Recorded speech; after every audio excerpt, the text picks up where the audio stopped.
Bismillahirrahmanirrahim. Alhamdulillah summa alhamdulilladzi fataha abwaba fadlih liman khasasahu sabiqatul ajaliyatu bitaufiq wa albasa man ahabbahu khillatar ridwani min khari fariq akrama wa ata wa syatra wa ata wa arsyada wa alhama wa fahama wa alama warja'an bashir min badai sunihi khasiran wa idha ra'ita thamma ra'atna aiman wa mulkan aziman fasubhanahu min maliki syamilat minnatuhul muti'u wal asi wal dhani wal asi kasyafa'an qulubi awlil inayati hujubal aghyar wa jazza bi azwaji man ahabbahu fi buhuril asrar wa anwar haitsu yalqa talibu yughyadah wal mu'amilu umuriyadah wal unsu mansurata alamih wal insanu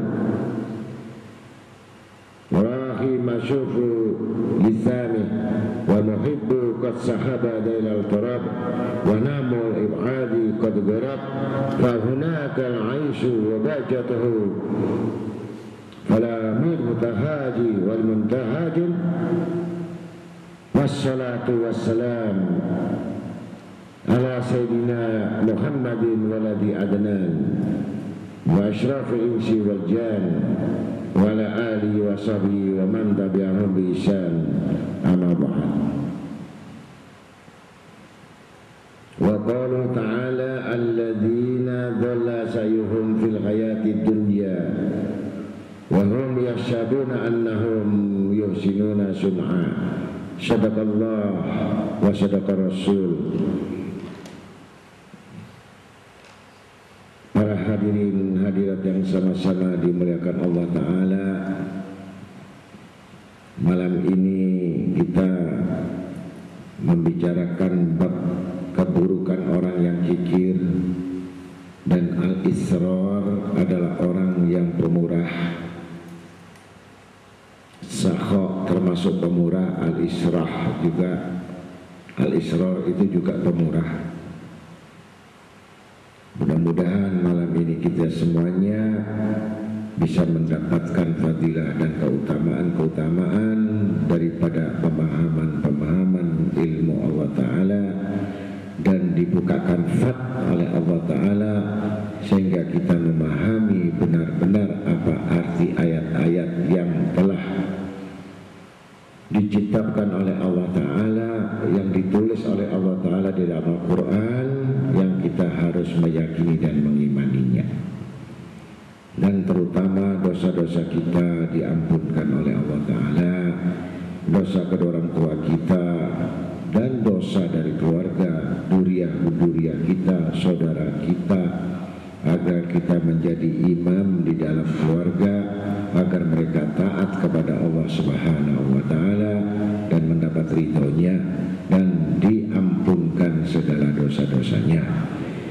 Dan yang sakit mudah-mudahan diampunkan oleh Allah Ta'ala. Dan ada yang malam ini kebetulan ada saudaranya, kakak kandungnya yang telah meninggal dunia, mudah-mudahan Allah Ta'ala mengampunkan dosa-dosanya dan menerima amal kebaikannya dan menutupi dosa-dosanya selama masa hidupnya.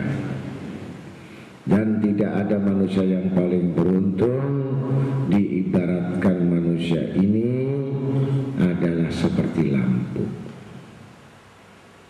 Artinya lampu, kalau kita salah satu dari banyaknya bagian keluarga kita, dia tidak ada kesempatan untuk belajar dan menambah ilmu, tetapi cukup mempunyai perwaliannya, perwakilannya, hanya satu bagiannya untuk berkorban. Dia datang Demi Allah yang nyawanya digenggamnya, kata Nabi SAW, apabila satu manusia itu datang saja dan dia bertekad untuk keluarganya yang lupa atau yang lagi lalai atau yang sibuk dengan dunianya, maka ibaratnya mereka itu mendapatkan lampu. Maka lampu itulah apabila dinyalakan di dalam rumah itu, maka cukuplah semua itu mendapatkan cahayanya dari ilmu itu. Maka kalau satu yang gelap tadi dapat terang yang namanya lampu, niscaya mereka akan terang benderang hidupnya.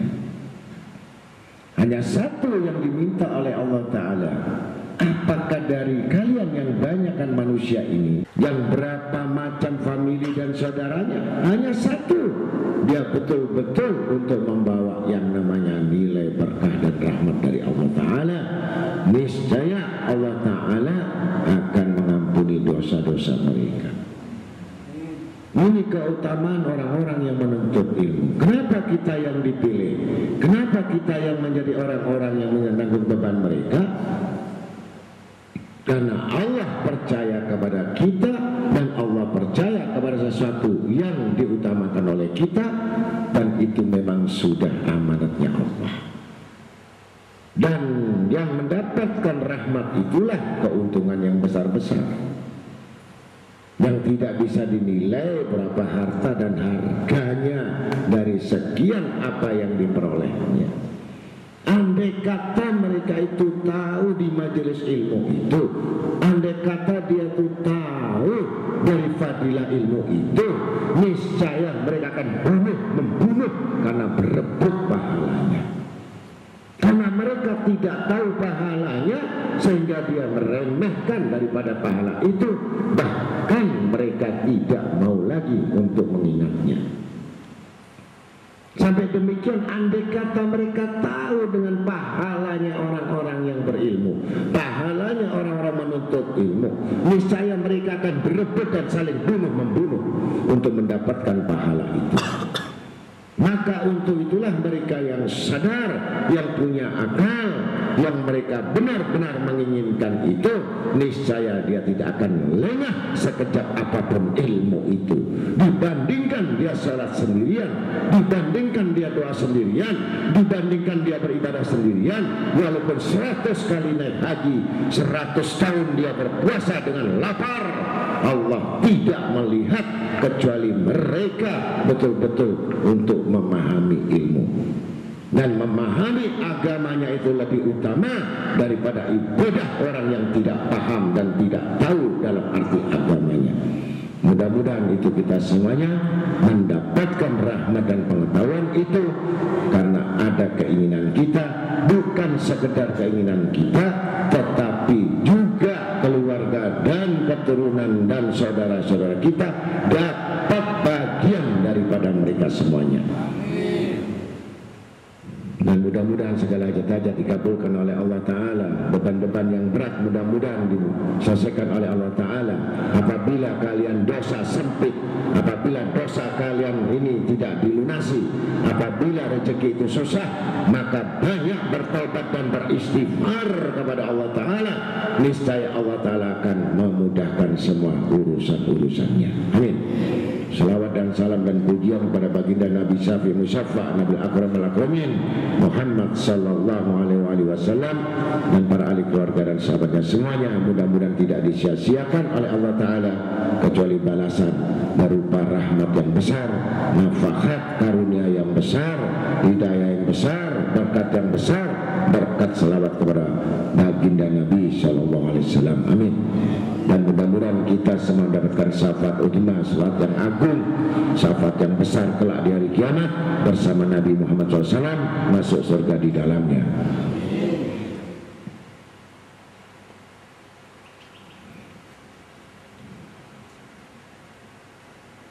Maka dalam surat Al-Kahfi, surat 18, ayat 104, wa qalu ta'ala alladzi dhala sa'yuhum fil hayatid dunya wa hum yasabuna annahum yuhsinuna sun'a. Sadaqallahul malanal azim. Firman Allah yang artinya, yaitu orang-orang yang telah sia-sia perbuatannya dalam kehidupan dunia, sedangkan mereka menyangka bahwa mereka berbuat sebaik-baiknya. Dalam pengertian ini, orang yang bodoh, bahwa orang yang bodoh ini tidak lain dan bukan yang dipikirkan. Ini lebih condong dan cenderung kepada dunia. Ini orang bodoh. Dan perbuatannya ini sia-sia. Karena apa saya katakan bahwa orang yang condong pada dunia ini perbuatan sia-sia? Karena ibadahnya tertolak. Segala amal tertolak apapun selain Allah. Apapun yang tidak selain Allah berarti itu udah batal. Belum kekotoran hatinya, belum kekotoran jiwa dan pikirannya, belum kekotoran dosa-dosanya, belum kotor lagi apa sifat mulutnya, belum kotor sifat matanya, bukan lagi sifat lagi ada perbuatan yang kotor, niscaya tidak akan pernah dan tidak akan pernah selama-lamanya dikabulkan oleh Allah. Dan ini yang dikatakan sia-sia dalam perbuatannya. Apalagi kita berbicara hatinya. Apabila kita berbicara dan watak dan sifat, maka disitulah ambil nasab. Artinya jangan kita menikah, jangan kita kawin yang tidak ada nasab yang baik, tidak ada nasab dari orang-orang terhormat, tidak ada nasab dari orang-orang yang dapat derajat tinggi. Bukan ada kita meremehkan orang yang tidak punya derajat, tetapi itulah nilai daripada sesuatu kehormatan. Karena itu menentukan dari sifat dan tabiat manusia dan akan memutuskan satu perkara manusia. Nasab itu ada sangat penting dalam kehidupan kita. Bahkan itu yang menentukan daripada sesuatu, daripada apa yang ada pada diri kita. Orang yang tidak memiliki derajat, orang tidak memiliki kehormatan, orang yang tidak memiliki satu kemampuan, sampai itu pun dia akan golongan orang yang rendah, orang yang tidak berakal. Ini yang sia-sia dalam kebaikan. Maka dia mengatakan orang bodoh, ini nasib saya, ini takdir saya, ini adalah hidup saya. Itulah orang-orang memang yang tidak memiliki derajat dari Allah Ta'ala. Dan itu tidak perlu kita nasihati. Dan tidak akan mampu dan tidak akan bisa menelaah dan tidak akan bisa sampai pada cita-citanya. Karena Allah telah meletakkan bagaimana semua. Apakah mampu dia dapat rezeki satu butir nasi? Dia mengatakan aku sangat puas dengan ibadah butir ini. Bagaimana yang namanya gajah? Apakah mampu dengan satu butir tadi? Inilah Allah menciptakan dari berbagai macam untuk memahami, agar kita memahami dari segala sesuatu apa yang bisa dikatakan. Ini firman Allah. Maka orang yang beribadah bodoh ini, semakin dia beribadah, semakin dia beramal, semakin dia berpikir, semakin dia banyak duduk sama Allah, tetapi semakin jauh tersesat dia di hadapannya. Bahkan apa yang dikatakannya dan didengarkannya tidak sampai kepada telinganya, tidak sampai pada satu riwayat ini dalam pemikirannya. Dia tetap nol dan tidak akan berguna. Ini yang dikhawatirkan baginda Nabi Muhammad SAW, agar kita benar-benar untuk menambah dan memahami ilmu-ilmu tersebut, agar bisa mengkikis habis daripada segala satu yang condong cenderung pada dunia, sehingga membuat pikirannya galau dan kacau berantakan dan tidak pernah didapatkannya. Tidak akan pernah didapatkan dan tidak akan pernah merasakan sekejap apapun. Allah telah menghinakan mereka yang sangat memburu dunia. Maka itu yang dikatakan dalam surat ini, sia-sia perbuatan dalam kehidupan dunia ini. Sedangkan mereka sudah menyangka, saya beribadah, saya berbuat sebaik-baiknya. Kata siapa? Yang jadi persoalan ini, yang berkata siapa? Ya, manusia mengatakan kami berbaik sebaik-baiknya. Saya katakan sekali lagi, kenapa anda sekalian tidak teliti, baik dalam ucapan, baik dalam perbuatan, baik melakukan, baik dalam mendengar, baik dalam menulis, baik dalam ibadah. Coba renungkan, teliti di mana letak kesalahan dan kekurangan dan kelemahannya. Niscaya dia akan mendapatkan dan mengetahui dari sebab musababnya sesuatu yang ada pada dirinya. Ini ucapannya pimplang, ngomong gak pernah jujur, ngomong gak pernah alami, dibolak-balik satu perkara dengan kalimat. Ini yang membuat berantakan semua dalam doa dan ilmu amalnya. Ini yang tidak jelas perkara itu, sehingga musibahlah yang ada padanya. Jangan dianggap orang menuntut ilmu tidak musibah. Ibarat kita suguhkan satu raja. Kalau satu raja itu kita berikan peti itu kosong, hadiah itu kosong sama Allah Ta'ala, atau sama raja tadi yang dimaksud, kira-kira dapat hadiah dari raja atau laknat dari raja? Semakin banyak menghubungkan dirinya dengan raja itu, semakin banyak merayu, semakin dekat dengan raja itu, tapi mengasih raja itu dengan kurma yang busuk, dengan bangkai yang busuk, dengan makanan yang busuk, dengan segala yang busuk kepada raja itu, niscaya makin berlipat ganda laknat hukumannya padanya. Ini yang harus kita perhatikan. Jangan mengatakan Anda bahwa saya sudah diterima ibadah saya. Kata siapa? Kenapa kalian tidak bisa berubah nasib Anda? Kenapa tidak bisa berubah baik dalam tekanan-tekan apapun? Apakah makin rajin, atau makin bertambah ilmunya, atau bertambah agamanya, atau bertambah taatnya, atau bertambah rusaknya, atau tambah cintanya pada dunia? Ini yang jadi pertanyaan. Itu yang tahu anda sekalian. Maka jangan sampai menyangka bahwa mereka telah berbuat sebaik-baiknya. Dan orang yang celaka merasa cukup dengan agamanya. Nah, saya sudah cukup, sudah saya ngaji, nggak perlu ngaji lagi. Inilah sifat kerugian dan kebodohannya.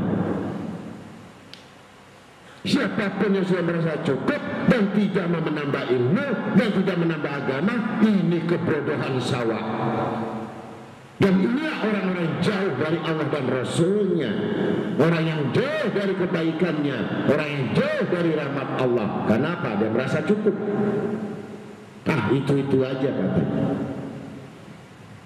Hati-hati dengan kelemahan seperti itu.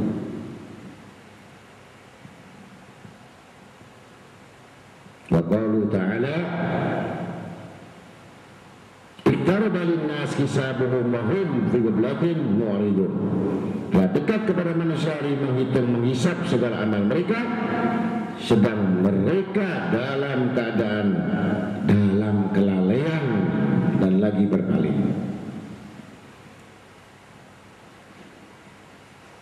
Jadi jangan sampai kamu dihitung oleh Allah, maka hitunglah dirimu. Sebab kalau dihitung dosa-dosa sudah penuh, perbuatan yang lalai penuh, dan semua sudah hilang dalam sekejap mata. Semua dalam kelalaian. Dan sekali lagi, hati-hati. Kalau sudah ancaman Allah ada, teguran Allah Ta'ala, tapi tidak ada takut di hatimu. Sekali lagi, tidak ada takut di hatimu, itu tanda-tanda orang ahli neraka. Kalau Allah sudah berbicara dalam kitab, takutlah kamu atas hitungan, dan kalau hatimu tidak takut, bahkan kamu tenang saja. Ini tanda-tanda orang neraka. Ini gak usah nunggu besok. Hati kamu sekarang tanya, takut atau tidak di dalam hati kamu?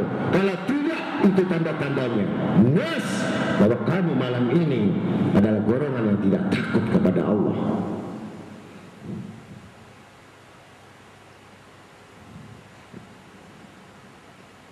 Ini termasuk golongan amalan-amalan orang yang dalam kelalaian hatinya, yang mereka lalai dan berpaling, bukan berpaling badannya, bukan berpaling dalam pengajiannya, bukan berpaling dia dalam hatinya dan pikirannya selain Allah, itu sudah termasuk berpaling.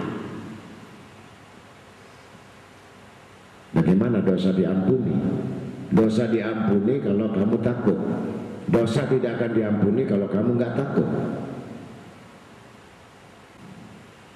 Maka jelas dalam surat Al-Anbiya 21 ayat 1. Orang-orang yang kikir terhadap dirinya sendiri serta ia memerlukan kepada barang tersebut, dan yang demikian itu ia selalu mengandalkan dan mengutamakan orang lain untuk mencukupi dirinya sendiri,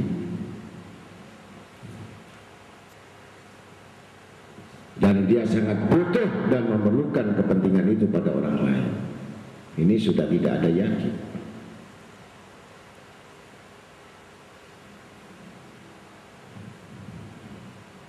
Maka sesungguhnya akhlak itu adalah sifat mawahib, pemberian. Jadi kalau kamu dapat akhlak yang bagus itu bukan dari kamu, itu pemberian Allah. Dan pemberian Allah itu kepada hati yang suci, pikiran yang suci, tidak asal diberi. Sifat-sifat buruk yang ada di dalam dirinya, bagaimana dia punya akhlak suci?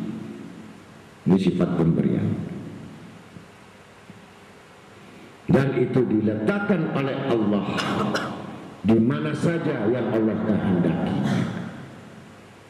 Jadi kalau kamu dikehendaki sifat bagus, di mana aja muncul, tidak perlu belajar, tidak perlu ada hukum yang mengajarkan, tidak perlu ada yang nonton. Dia berekspresi dengan spontanitas. Saya mau minum, saya haus, saya minum. Ternyata ada di sebelah saya orang yang tidak minum.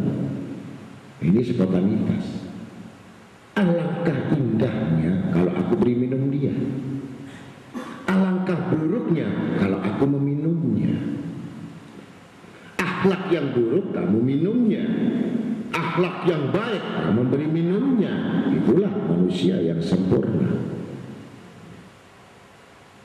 Kalau kamu minum sampai habis, terserah dia mau haus atau mati. Itu kamu memang betul mati akalmu dan mati hatimu. Itu gak penting kalau mati, gak usah didoain orang semacam itu. Walaupun berhikmah sama wali, sujud doa, nungguin 1 hari 1 malam sama wali Allah,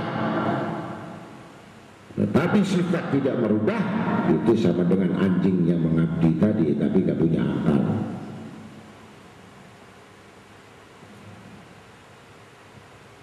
Sesudah al-itsar itu sifat pemurah.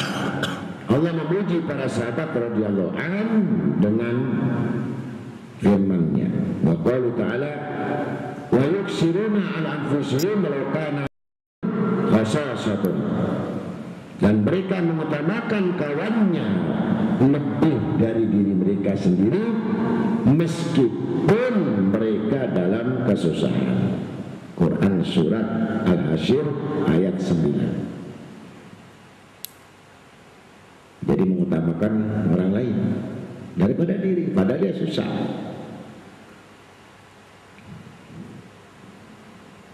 Maka Nabi SAW, ayyuma amri'in istaha syahwatan farada syahwatahu wa asara ala nafsihi ghufira lahu.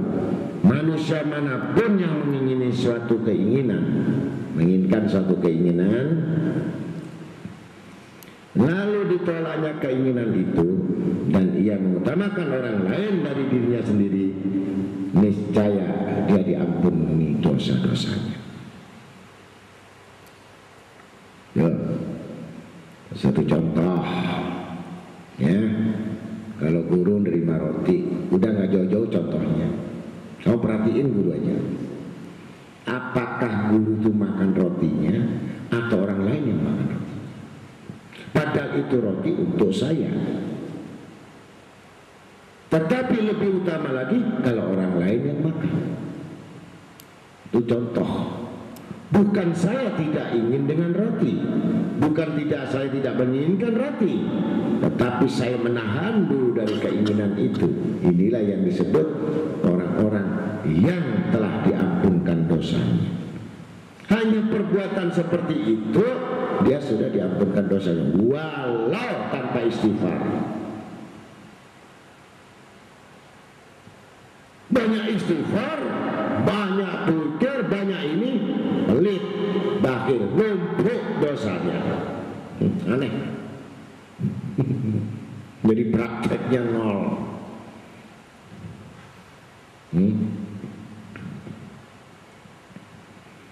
Jadi ada keinginan tapi mengutamakan orang lain dari dirinya sendiri, niscaya dia diampunkan dosa-dosanya.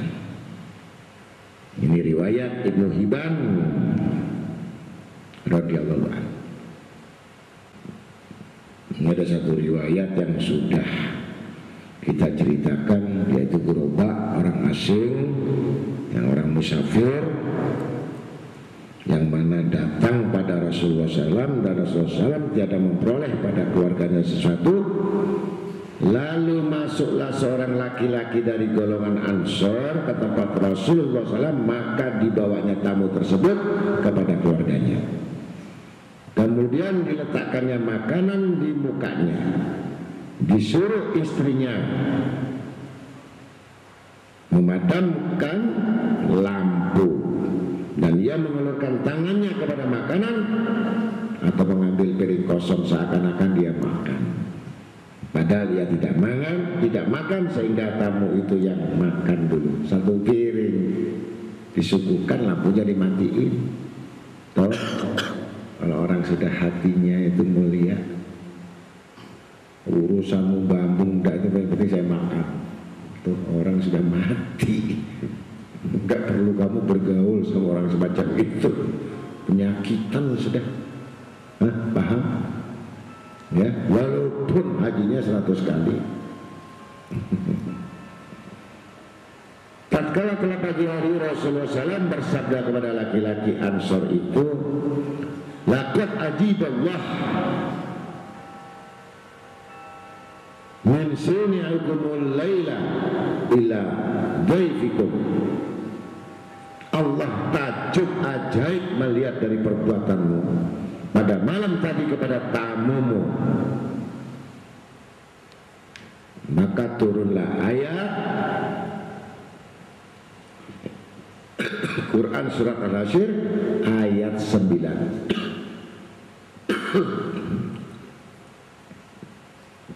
Wa yusiruna ala anfusihim law kana bihim khasasatun. Dan mereka mengutamakan kawannya lebih dari diri mereka sendiri meskipun mereka dalam kesusahan. Artinya dia sendiri kelaparan, gimana kasih orang. Jadi dibolehkan. Jadi kalau ada tamu, kamu siapin. Padahal tamu itu untuk nanti untuk istrimu, untuk anakmu, kasih aja sama tamu. Kamu istirahat dulu. Tapi kalau kamu makan dulu, tamunya nggak dapat apa-apa, nah, itu namanya orang-orang yang rugi. Jadi jangan sia-siakan kesempatan yang baik itu selama kita mampu untuk melakukan, dan itu membutuhkan, memang itu tadi saya katakan, sifat yang baik itu adalah pemberian Tuhan. Kalau tidak ada pemberian dari Tuhanmu, niscaya dipaksakan atau terpaksa nggak ada lagi. Sudah dipaksa, terpaksa lagi, nggak punya itu sifat.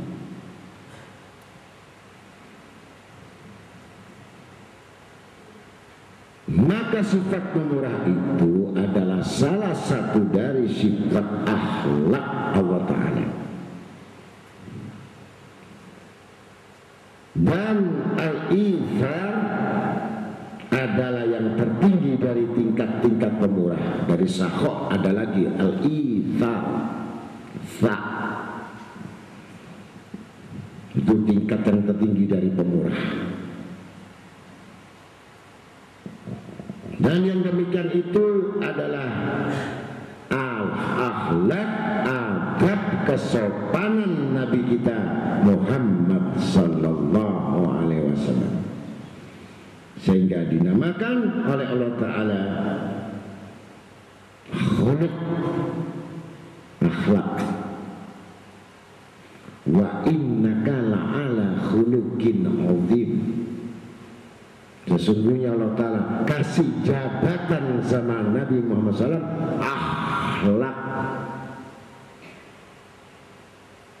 yang azim, agung, tinggi, enggak ada tandingannya. La'ala diangkat oleh Allah, khuluqin adalah akhlak azim, tinggi.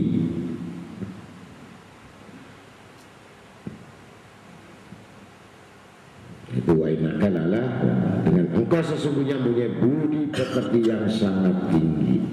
Surat Al-Qalam ayat 4. Sa'ad bin Abdullah At-Tusturi radhiyallahu an meriwayatkan dan berkata,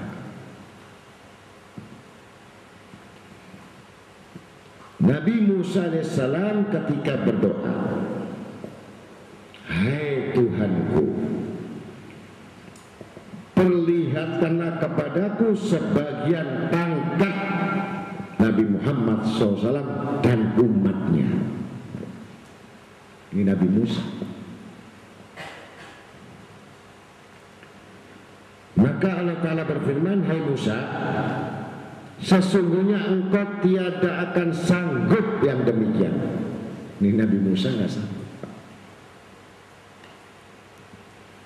Tetapi aku akan memperlihatkan kepada engkau suatu tingkat dari tingkatannya yang mulia lagi besar. Aku melebihkan dengan tingkat itu di atas engkau dan di atas semua makhlukku. Ini pangkatnya Nabi Muhammad SAW.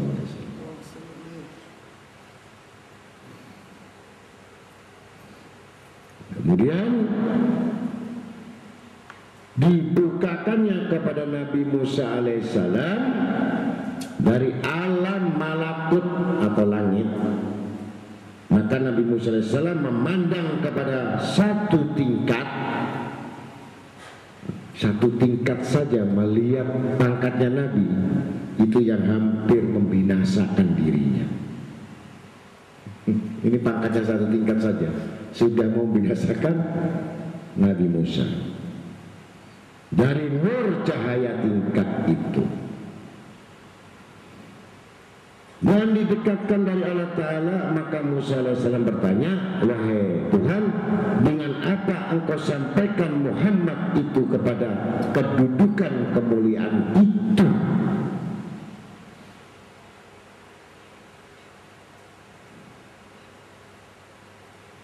Lalu Allah Ta'ala berfirman, yaitu aku angkat dengan demikian martabatnya hanya dengan akhlak, dengan khuluq yang aku khususkan kepadanya dari antara mereka. Akhlak, yaitu al-ithar. Hai Musa, tiada seorang pun dari mereka yang datang kepadaku yang telah berbuat dengan itu pada suatu waktu dari habis umurnya.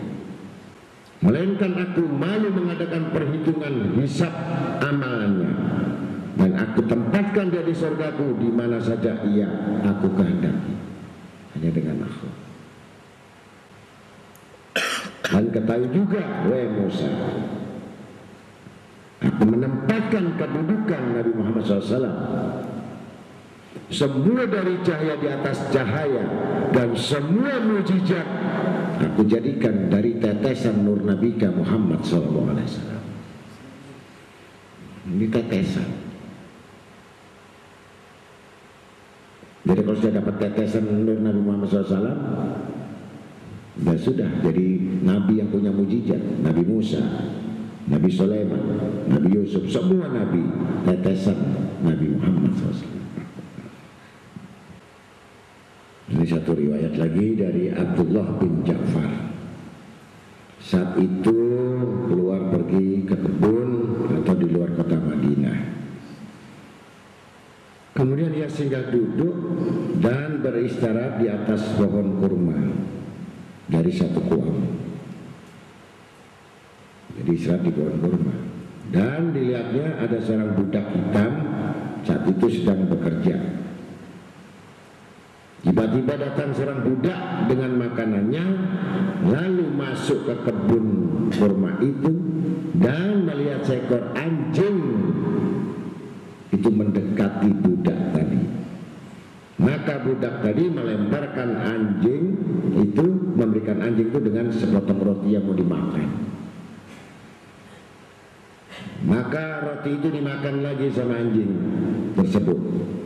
Kemudian lapar lagi si anjingnya, dilemparkan lagi yang kedua, lapar lagi si anjing, diberikan yang ketiga rotinya. Melihat semacam itu, sahabat Abdullah bin Ja'far radhiyallahu an melihat kepada budak itu sambil bertanya, "Hei budak,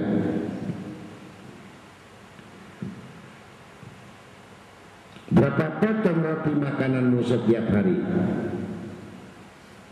Budak itu menjawab, "Aku tidak mengetahui banyaknya." Abdullah bin Ja'far bertanya lagi, "Maka mengapakah engkau utamakan sebuah binatang yang najis, anjing ini, dengan rotimu?"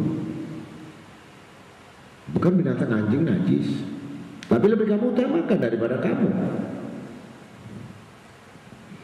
Budak itu menjawab, "Tidaklah di tempat ini bumi yang ada anjing. Anjing ini datang dari jarak jauh dalam keadaan lapar. Maka aku tiada suka bahwa aku kenyang dan melihat anjing itu lapar." Abdullah bin Ja'far lalu bertanya, "Apakah yang akan kau perbuat pada hari ini?" Budak itu menjawab, "Biarlah aku lapar untuk hari ini, tetapi aku sudah berhasil memberi kenyang pada anjing. Walaupun aku lapar." Ini orang-orang kalau sudah ketuhanannya, sudah di hati dan jiwanya seperti itu.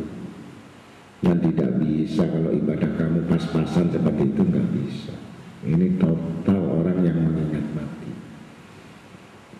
Orang yang berserah diri pada Tuhan, maka muncul sifat itu. Lalu Abdullah bin Ja'far berkata, "Kemudian di atas kemurahan hati, sesungguhnya budak ini lebih pemurah daripadaku." Lalu Abdullah bin Ja'far memberi kebun dan budak itu dan alat-alat yang ada di dalamnya, lalu dimerdekakan budak itu dan diberikannya kebun itu hadiah kepada budak tadi yang punya sifat belas kasih. Hadiah dari Allah. Seorang budak saja bisa begitu, apalagi saya, katanya yang punya kebun. Kebun ambil. Hadiah dari Allah. Jadi Umar berkata, dihadahkan kepada seorang laki-laki dari sahabat Rasulullah SAW kepada kambing. Lalu laki-laki tersebut berkata bahwa temanku lebih memerlukan kepada kepala kambing ini daripadaku. Maka dikirimkannya kepala kambing itu kepada sahabatnya atau temannya. maka senantiasalah masing-masingnya mengirimkan kepala kambing itu kepada yang lain, sehingga berkeliling sampai 7 tempat dan kembali lagi ke tempat pertama tanpa membawa kepala kambing. Maka Sayyidina Ali radhiyallahu anhu bermalam pada satu malam pada tempat tidur Rasulullah sallallahu alaihi wasallam, maka Allah Ta'ala mewahyukan kepada malaikat Jibril alaihissalam dan Mikail alaihissalam, sesungguhnya aku mempersaudarakan di antara kamu berdua. Aku jadikan umur salah seorang dari kamu berdua lebih panjang dari umur yang lain. Maka siapa dari kamu berdua yang mengutamakan temannya atau sahabatnya dengan kehidupan, maka masing-masing keduanya memilih hidup dan mencintai hidup. Lalu Allah Azza wa Jalla mewahyukan kepada keduanya, apakah tidak kamu berdua seperti Sayyidina Ali bin Abi Thalib, dan aku persaudarakan di antara dia dan Nabiku Muhammad SAW. Ia tidur pada tempat tidur Nabi Muhammad SAW, ia menebuskan Muhammad SAW dengan nyawanya, ia mengutamakan Muhammad dengan hidup. Turunlah kami berdua ke bumi, peliharalah dia dari musuhnya. Jadi yang panjang umur Sayyidina Ali karena membela Rasulullah SAW, mengorbankan nyawanya demi Nabi Muhammad SAW. Maka ada Jibril alaihissalam pada kepala Ali dan Mikail pada dua kakinya.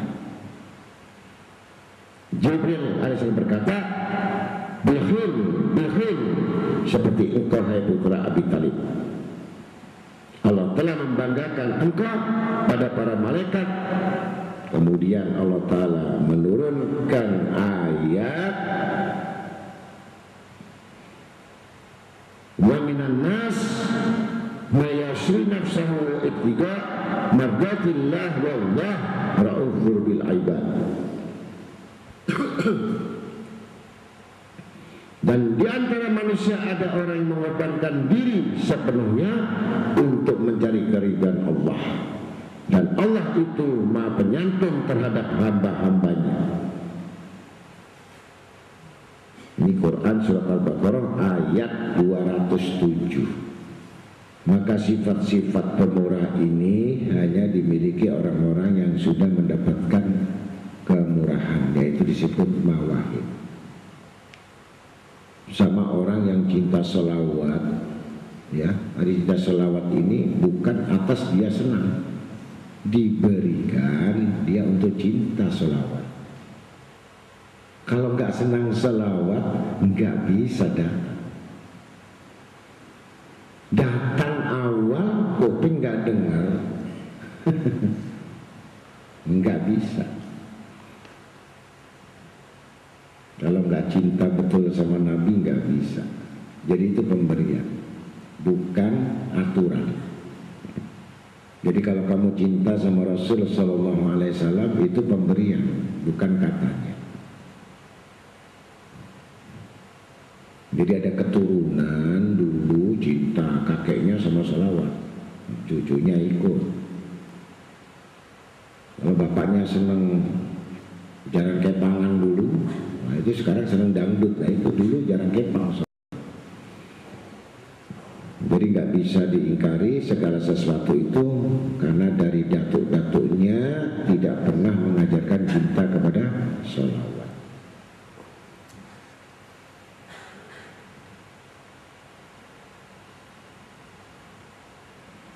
Maka hati-hatilah, dalam ilmu hikmah disebutkan, al-hikmah berkata bahwa kikir itu termasuk penyakit yang membinasakan. Maka bisa dilihat dari bentuk manusia yang menilainya, bahwa kalau kebanyakan manusia menilai dia adalah kikir, maka dia adalah orang yang kikir. Walaupun dia tampaknya pemurah, walaupun dia tampaknya pemberi, atau dia suka memberi, tetapi kebanyakan manusia mengatakan dia adalah kikir, maka putusan adalah dia kikir yang sebenar-benarnya kikir. Walaupun dia tampak memberi. Maka yang disebut orang yang sebaliknya, orang memiliki kemurahan hati atau dermawan, ia memberi dengan tidak menyebut-nyebut atas pemberiannya, tanpa melihat bahwa itu bentuk sebagai pertolongannya. Dia menolong, sudah menolong, tidak menyebut apa yang dia mau. Ini disebut kemurahan hati. Dan tanda-tandanya orang yang murah hati, memberi tanpa nunggu diminta. Tuh, kalau diminta diberi, bukan orang pemurah. Ngerti?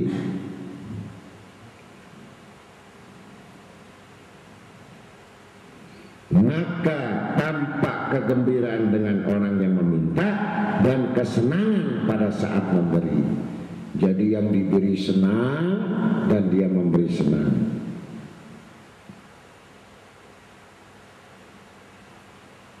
Dan orang yang punya dasar kemurahan hati itu bisa dilihat dia mempunyai pedoman.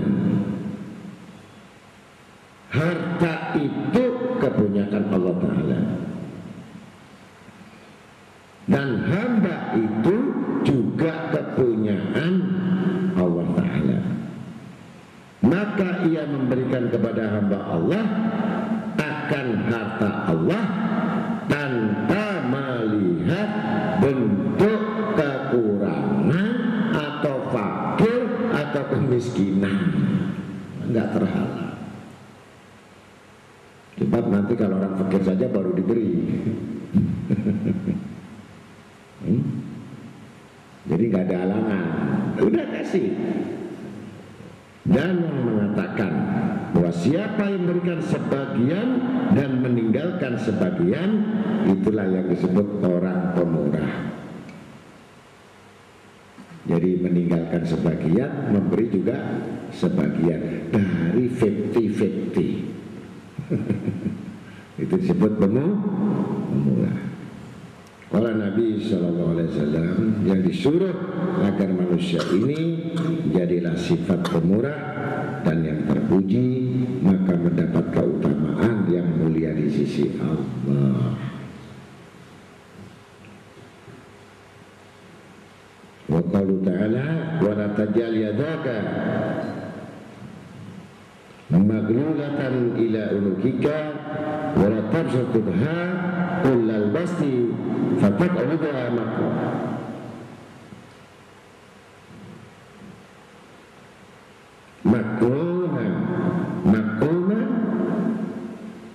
Makrunan mahsyura dalam surat Al-Isra ayat 29.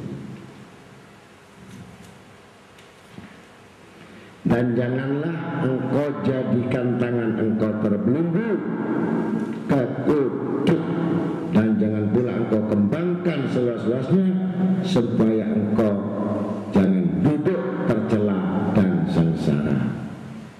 Jadi artinya kalau sudah dibelenggu, ya, tangan itu dibelenggu. Kalau dibelenggu itu sudah nggak apa-apa, nggak semurah. Dan dikembangkan lagi seluas-luasnya, kikir yang terus dituruti.